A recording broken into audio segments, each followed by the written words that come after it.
Hi, welcome to my 3-minute video series on B2B sales and on digital marketing. In this video, we will discuss why even qualify a buyer.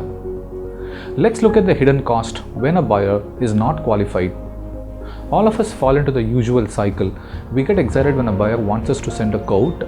We spend our time and effort in submitting one. Let's understand it takes a lot of time and effort to prospect and to get the buyers interested in engaging with us. So our temptation is to not to let them go, but to pursue them till the end and to close as many of those prospective buyers as much as possible. However, all these buyers cannot be treated equally. Each one of our prospects are at multiple stages of their buying cycle and they have their own parameters on which they would make the decisions. It does not matter if it is just a follow-up once in a while on the phone or on email, as the cost involved is insignificant or next to nothing.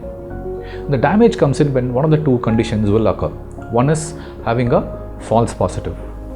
The salesperson, by seeing the sheer number of proposals that they have given and sees that in the funnel, they get overconfident that they have so many prospects to handle and how hard it is for them to close a few and to hit their quota for the month, and does not end up prospecting at all, does not end up filling the top of the funnel. The hard fact hits them at the end of the month or the quarter when they do not hit their numbers.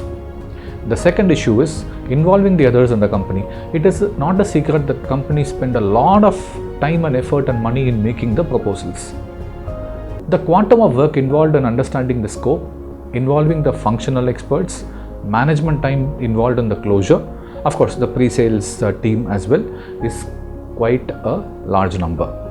The pre-sales effort sometimes would involve more than one person in the company because of the complexity. This might also require dedicated teams to visit the customer's locations and to meet up with multiple stakeholders to do the initial prospecting, travel and time, etc. Doing system study, which is optional, understanding the scope of work, doing internal discussions, which is an opportunity loss of time for multiple senior folks. At the final stage, we are also talking about the hours spent by senior management in reviewing this, hoping that they will close this deal, maybe ignoring the other qualified opportunities. What happens if the time spent with these prospects do not turn into business because the prospects were just window shopping, or the salesperson was playing the game hoping to win even though there was not much of a chance? Loss of time, loss in effort, loss of money.